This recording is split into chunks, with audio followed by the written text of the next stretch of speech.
이런 상태라면 1년 3개월 정도밖에 남지 않았습니다.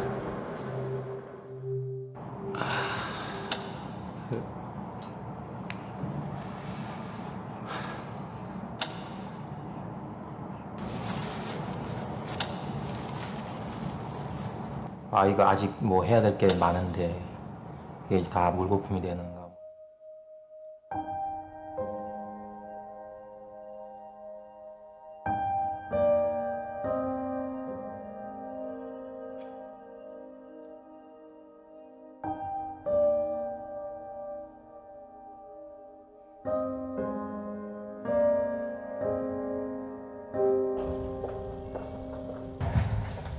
요즘 많이 아프시죠? 검사 결과가 좀 나왔는데 네. 생각보다는 조금 좋지 않게 나왔습니다. 좀 이런 말씀드리기 좀 뭐하지만 이런 상태면 한 9개월 정도 나오실 것 같습니다. 뭐가요?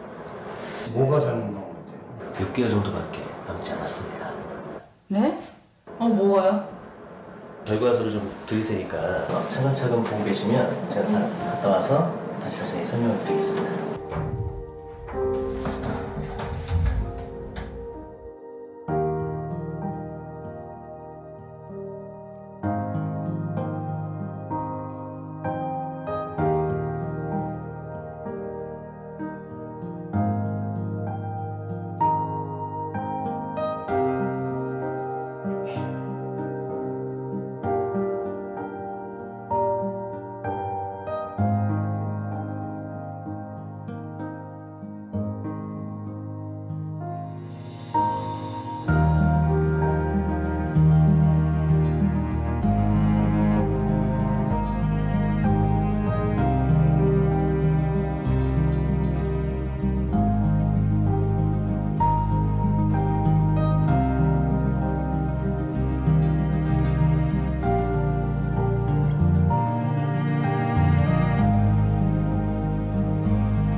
놀라셨나요? 네, 마냥 있을 것 같은 게 시간이죠. 그리고 항상 내 옆에 있을 것 같은 것이 우리 가족이고요. 그런데 우리에게 남아있는 시간이 얼마나 있는지는 우리는 아무도 모릅니다. 그리고 그 시간 중에 우리 가족들과 함께 보내는 시간은 그보다 더 적을 거고요. 그리고 그들과 함께 복음을 나눌 수 있는 시간은 아마 더 적을 것 같습니다.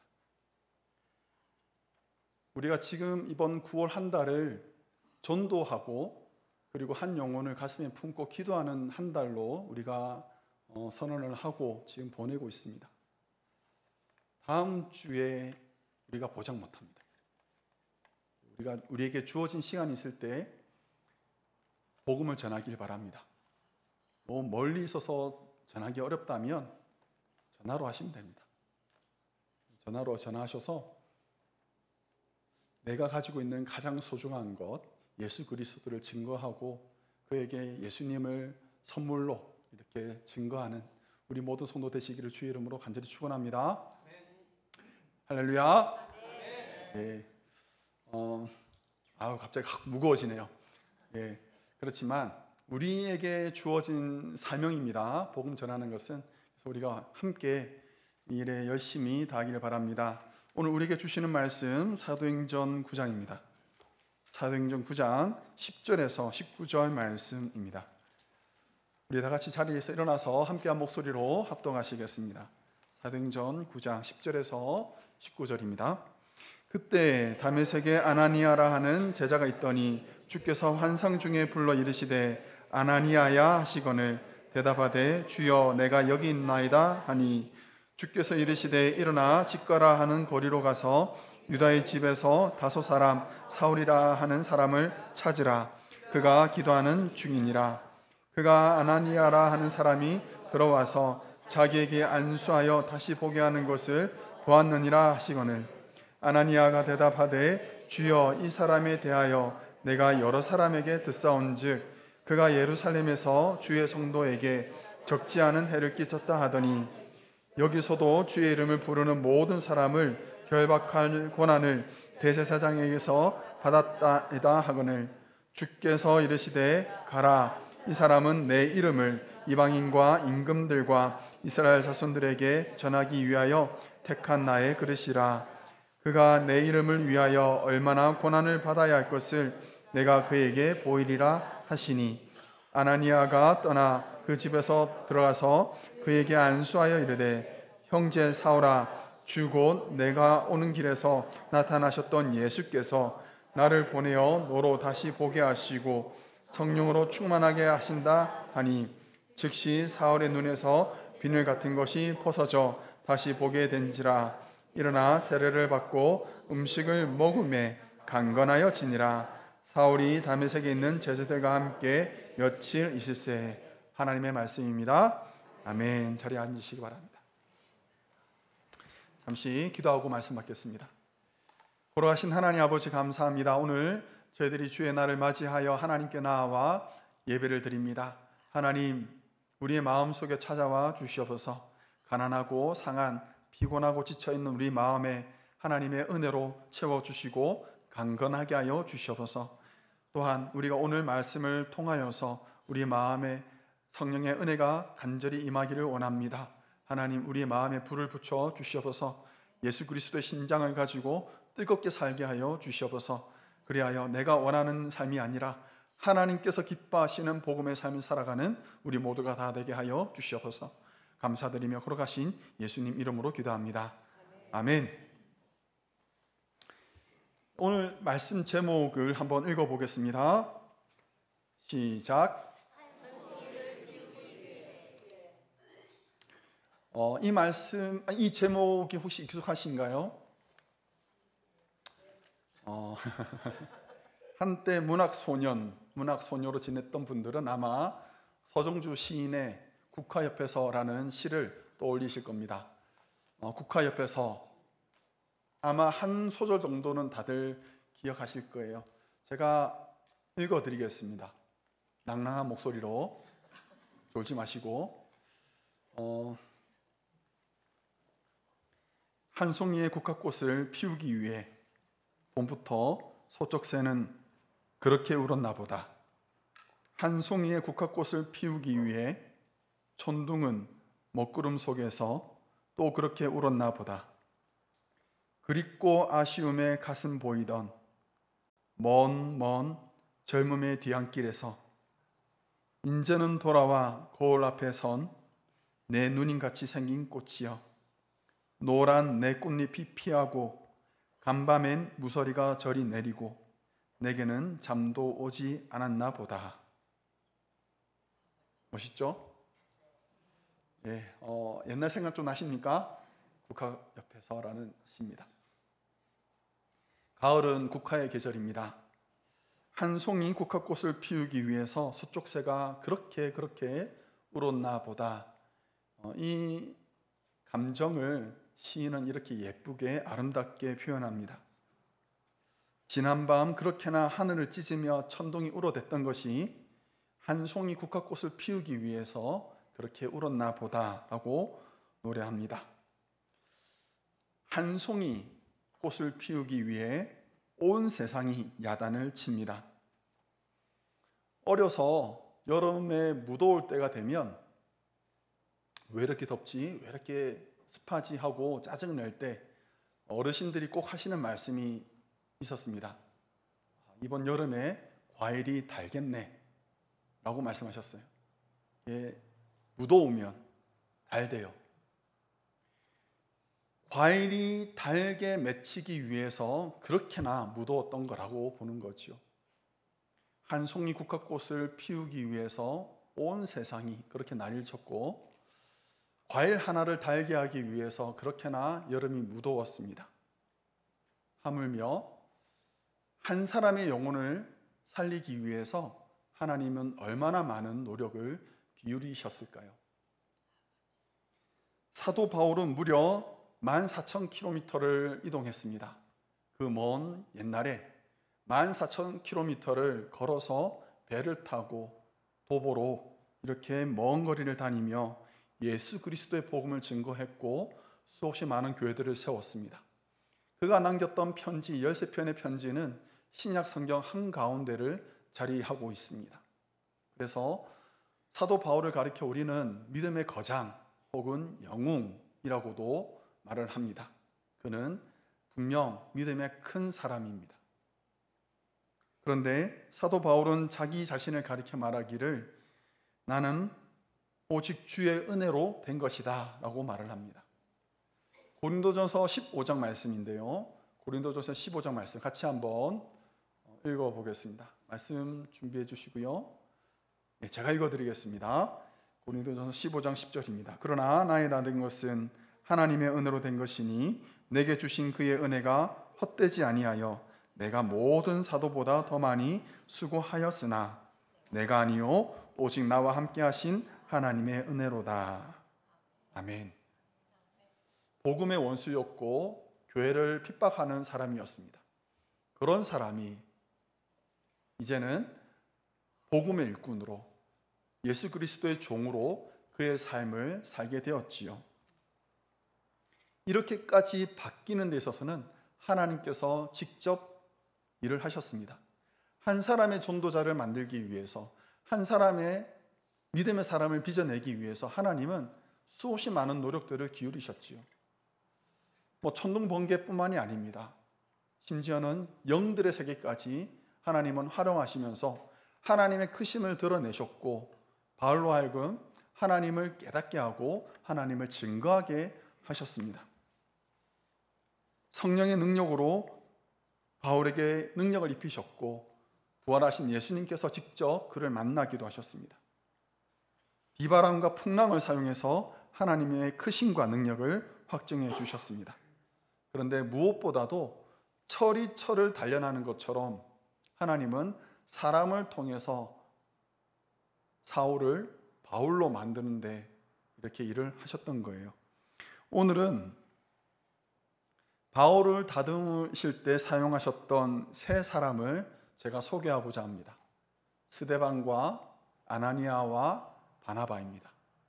이 세 사람은 각각의 위치에서 각각의 순간에 하나님 앞에 쓰임받았던 그런 인물들이었습니다. 오늘 말씀을 마치면서 여러분들 마음속에 이런 각오가 있었으면 좋겠습니다. 누군가를 위해서 나도 스데반처럼 아나니아처럼 바나바처럼 쓰임받기를 원합니다. 이런 결단을 하고 돌아가는 오늘 예배 시간이 되기를 간절히 축원합니다. 할렐루야. 오늘 제가 좀 긴장을 해야 되나요? 같이 가실 거죠? 먼저 스데반을 함께 살펴보도록 하겠습니다. 스데반은 사도 바울의 미움을 받던 사람이었습니다. 원수였습니다. 사도 바울이 그가 예수를 믿기 전에는 그가 죽이고자 했던 사람들 중에 한 명이었습니다.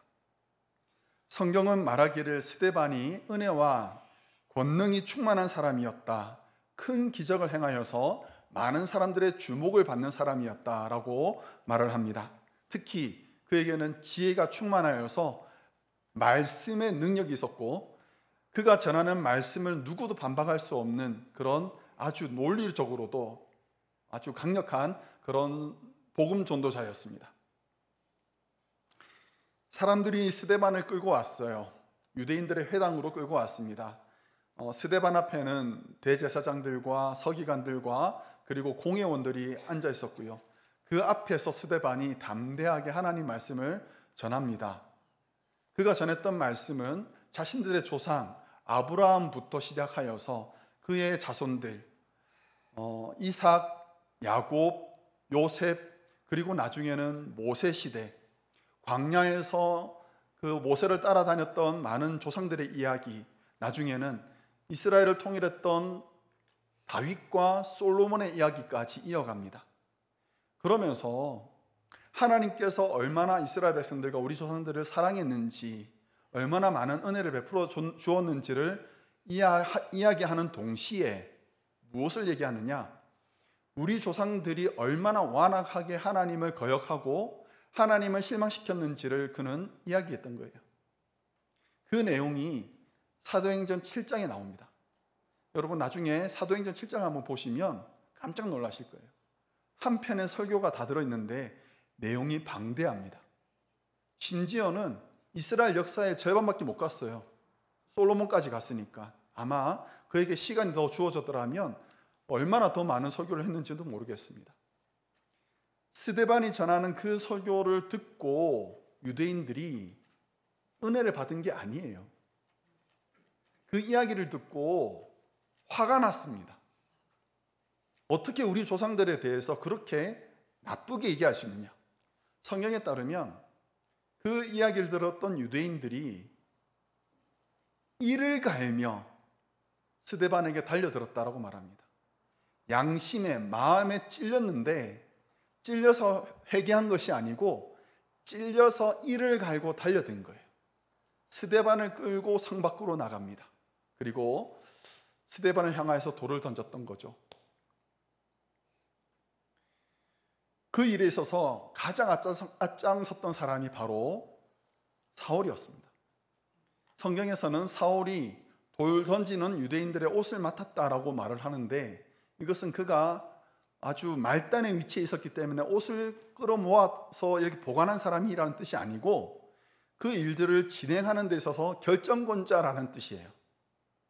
돌을 던져라고 명령을 내릴 수 있는 사람이 바로 사울이었던 거예요.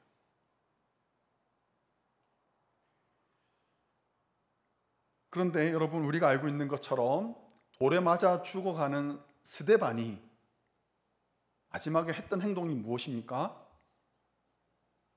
기도했습니다. 돌에 맞아 피 흘려 쓰러지기까지 스데반은 그 마지막 순간에 정말 그가 사모하고 사랑했던 예수님의 그 본을 따라서 기도했어요. 기도의 내용조차도 예수님을 닮았습니다. 뭐라고 기도합니까? 주여, 이 죄를 저들에게 돌리지 마소서. 그런데 스데반이 마지막으로 남겼던 그 기도에 저들에게 라고 말할 때 그 저들의 대표적으로 서 있는 사람이 누굽니까? 바로 사울이에요. 즉 말하자면 스데반은 그가 죽기 마지막 순간에 사울을 위해서 피 흘리며 기도했던 사람입니다. 복음의 핍박자, 교회의 해방자였던 사울을 위해서 스데반은 피 흘리며 기도했던 사람이에요.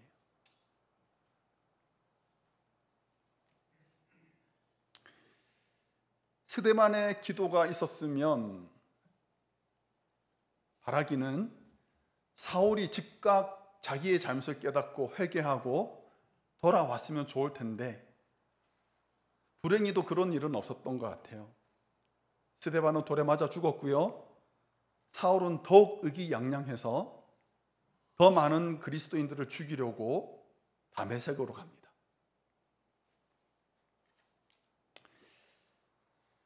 아마 우리 성도님들 중에서 홀로 신앙생활 하시는 분들이 계실지 모릅니다. 믿지 않는 남편, 교회를 떠난 자녀들, 건강을 잃어버리신 부모님 등 우리 주변에는 이런 가족들이 아직 남아 있습니다. 예수님을 만나지도 못하고 혹시 그들의 삶이 마칠까 걱정이 되고 그 영혼이 얼마나 불쌍하고 안타까운지 모릅니다. 왜 우리가 교회 가보자라는 말을 안 했겠습니까? 그런 말을 했음에도 불구하고 얼마나 완고한지요. 요지부동이고 돌덩어리처럼 움직이지 않습니다. 그러면 포기합니까? 기도해야죠. 기도해야죠. 비록 지금 내가 드리는 그 기도가 당장 응답받지 못할 수 있습니다. 내가 지금 눈물 흘리며 기도한다 할지라도 그 기도가 응답되지 않아서 여전히 그분은 완고하게 남아있을지도 모르겠습니다.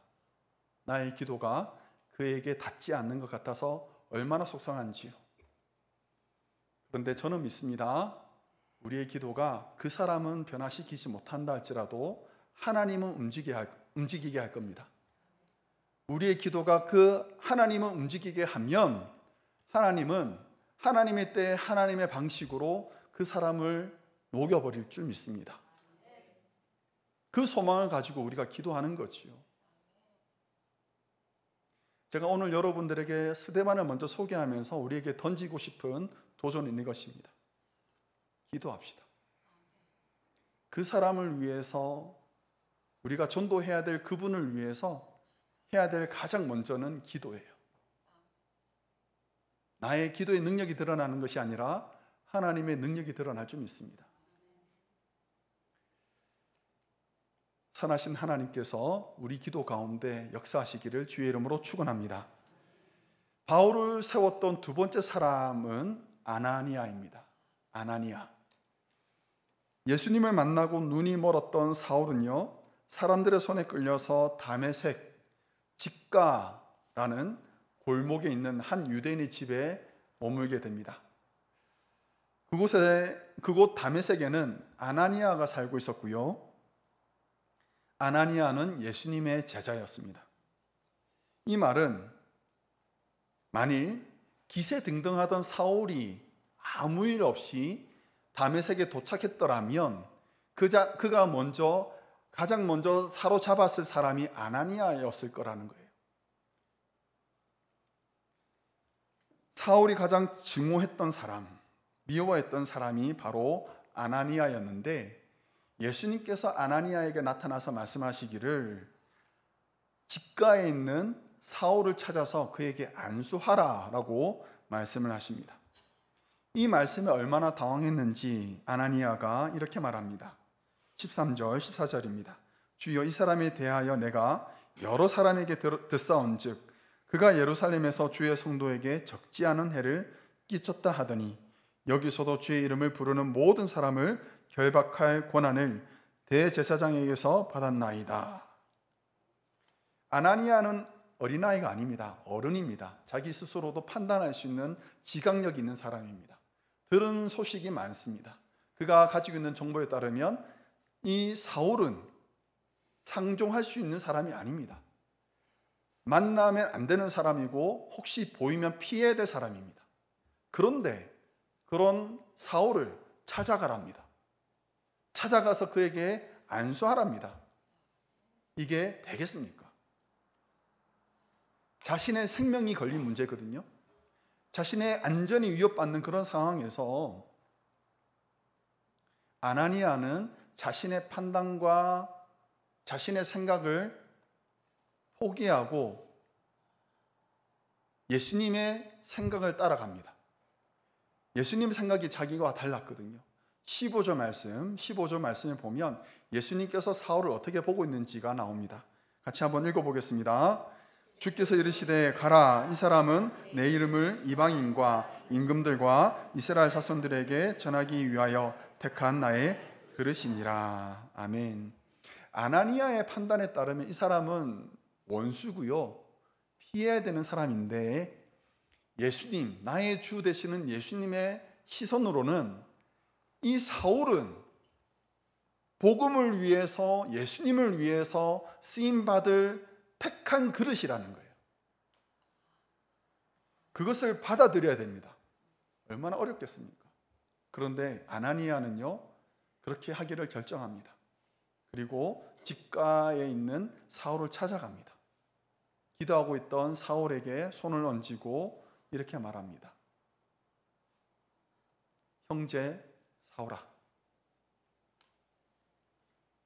참 어려운 말이에요. 자기를 잡으러 온 사람에게 형제라고 부릅니다. 이 말이 나올까요? 원수였거든요. 바로 직전까지 원수였습니다. 그런데 형제라고 불러요. 얼마나 어려운 일입니까? 그러자 사울의 눈이 뜨이게 되었습니다.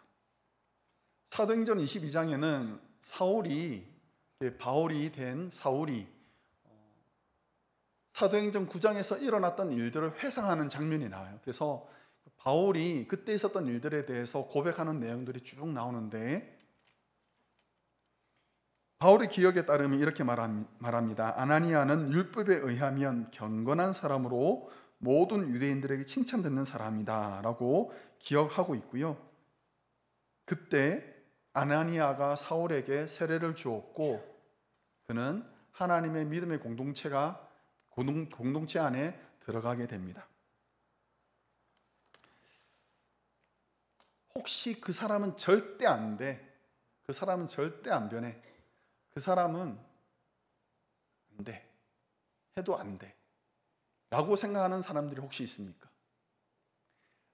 내가 가지고 있는 편견과 내가 가지고 있는 그 판단으로 인해서 복음이 전해지는 그 통로가 끊겨져 있는 사람이 혹시 우리 주변에 있습니까? 우리가 아예 배제하고 있는 사람이 있습니까? 예수님은 아나니아에게 그에게 찾아가서 안수하라라고 말씀하셨습니다. 아나니아에게 말씀하셨던 그 말씀이 우리에게도 마찬가지 적용된다 저는 믿습니다. 그 사람은 아니야 라고 생각하고 있는 사람이 있다면, 사랑하는 성도 여러분, 여러분의 판단은 접어두시기 바랍니다. 이 사람은 이방인과 임금들과 이스라엘을 위해서 택한 나의 그릇이다 라고 말씀하신 예수님의 판단에 순종하여 그들에게 예수 그리스도의 복음을 증거하는 우리가 되기를 간절히 축원합니다. 그리하여 예수님의 복음이 더욱 확장되는 은혜가 있기를 간절히 축원합니다. 오늘 쉽지 않습니다. 쉽지 않습니다. 근데 오늘 말씀은 여러분들에게 도전이 되었으면 좋겠습니다. 자, 마지막 한 명 더 남았습니다. 마지막으로 소개할 분은 바나바입니다. 바나바. 본명은 요셉입니다. 그런데 그는 다른 사람들을 권면하고 위로하는 일에 아주 탁월한 사람이었습니다. 그래서 많은 사람들이 요셉을 가리켜 저 사람은 정말 권면을 잘해, 위로를 잘해. 그래서 그를 부르기를 위로의 사람, 권면의 사람, 권면의 아들이라는 뜻으로 바나바라고 불렀던 거예요. 사도행전 4장에서 여러분 잘 알고 있는 장면이 있습니다. 성령님이 임하시고 초대교회가 부흥하게 되었습니다. 많은 사람들이 예수님을 믿는 그 공동체 안에 들어오게 되었습니다. 그런데 그 안에는 가난한 사람들이 너무 많았던 거예요. 그것을 안타깝게 여겨서 자기가 가지고 있던 밭을 팔아서 그 돈을 가지고 사도들의 발 앞에 놓았던 사람이 있었습니다. 바로 그 사람이 바나바예요. 이 사람은 긍휼히 여기는 마음을 가지고 있는 사람인 거죠. 불쌍히 여기는 마음을 가지고 있는 사람이었습니다. 자신의 재산을 팔아서 이렇게 바치는 사람이 있다면 그 사도들이 얼마나 이 사람에 대한 그 신망이 두터웠겠습니까? 우리가 주목할 것은 어려운 시기를 보내고 있던 바울에게 바나바가 먼저 손을 내밀어 주었다라는 것입니다. 바나바는요, 예루살렘에 있던 모든 제자들이 바울을 꺼려할 때 바울을 위해서 신원을 보증서줬던 사람이었습니다. 나중에 바울이 모든 것을 다 뒤로하고 자기 고향 다소에 머물러 있거든요. 다소에 머물러 있을 때 그 험한 산을 넘어서 바울을 데리고 안디옥까지 데리고 온 사람이 바로 바나바였습니다. 아무것도 아니었던 바울을 훈련시켜서 말씀을 가르치고, 그리고 바울과 함께 제자들을 키워서 나중에 안디옥에 있던 그 사람들을 가리켜서 그리스도인이라고 부리기까지 말씀으로 양육하고 키우는 데 힘을 다했던 사람이 바로 바나바였고 바울이었어요. 나중에 바울이 1차 전도 여행을 떠나잖아요. 그 곁을 지켜주었던 사람이 바로 바나바였습니다.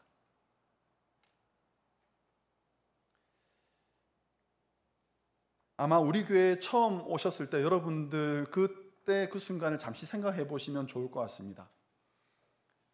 낯선 환경에 당황하셨을 수 있습니다. 헌금은 언제 드리는지 몰라서 이렇게 쭈뼛쭈뼛하게 서 있던 분도 있었고요. 그래서 예배 마치고 부랴부랴 저 뒤에 있는 헌금함에 이렇게 헌금하신 분도 있었습니다. 예배 드릴 때 어디에 앉아야 될지 몰라서 눈치 보는 분들도 있었고요. 예배 마치고 나서 어디에 가야 할지를 몰라 하시던 분들도 있었고요. 몇 분 웃으시는데, 식당에서 어디에 앉아야 될지 몰라서 이렇게 가만 서 있던 분들이 있었습니다. 낯설거든요. 처음 오면 낯설거든요. 그때 먼저 손을 내밀어 주는 사람이 바나바였던 거예요. 그 사람을 데리고 같이 예배를 드리고, 예배 드릴 때 옆에서 도와드리고, 그리고 예배 마치고 나서 함께 식사하고 교제 나누고, 그분이 우리 교회에 정착할 수 있도록 옆에서 도와주는 사람이 바로 바나바였던 거예요.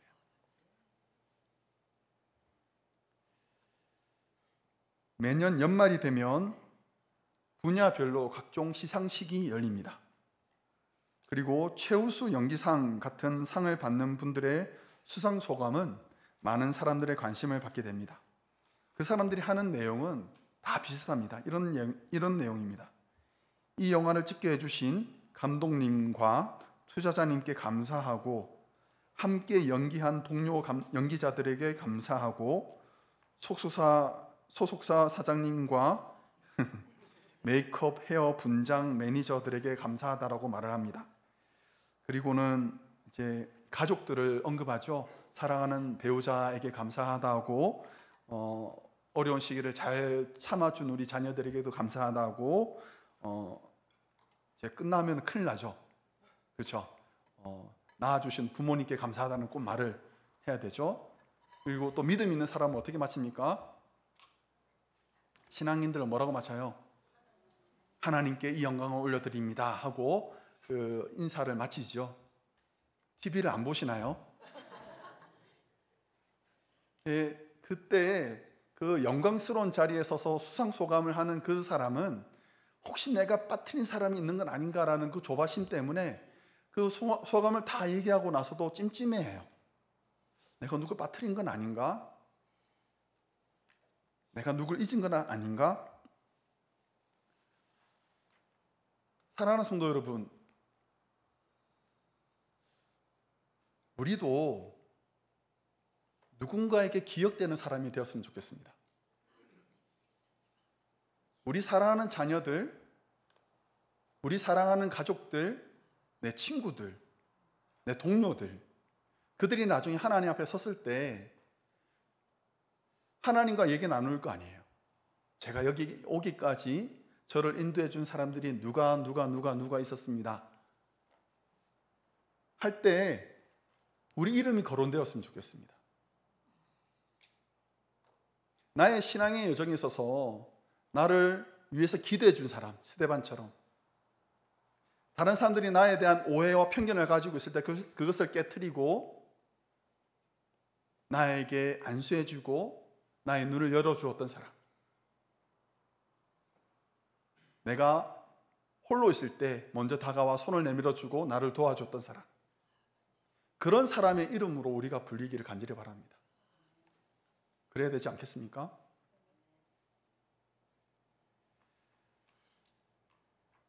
다시 한번 사도 바울의 고백을 읽어드리겠습니다. 고린도전서 15장 10절 말씀입니다. 같이 한번 읽어보겠습니다. 그러나 나의 나 된 것은 하나님의 은혜로 된 것이니 내게 주신 그의 은혜가 헛되지 아니하여 내가 모든 사도보다 더 많이 수고하였으나 내가 아니요 오직 나와 함께 하신 하나님의 은혜로다. 아멘. 사랑하는 성도 여러분, 우리 모두가 하나님의 은혜의 통로가 되기를 간절히 축원합니다. 우리를 통해서 예수 그리스도가 전파되기를 바랍니다. 우리를 통해서 하나님을 알게 된 사람들이 더욱 많아지기를 바랍니다. 하나님의 은혜의 통로로 쓰임받는 우리 모든 성도님들 되시기를 주 이름으로 축원합니다.